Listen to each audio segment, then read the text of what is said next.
My name is Grayson from Thinkware Customer Support, and today I'm going to be showing you how to install the GPS antenna. The first items you'll be needing are the front Thinkware dashcam and the GPS antenna.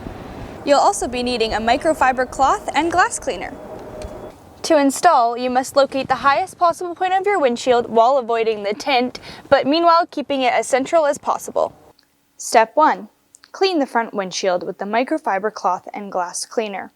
This will ensure the adhesive has a stronger bond to the glass. Step 2.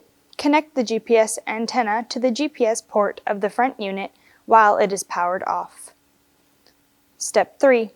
Peel the adhesive covering off the GPS antenna. Step 4.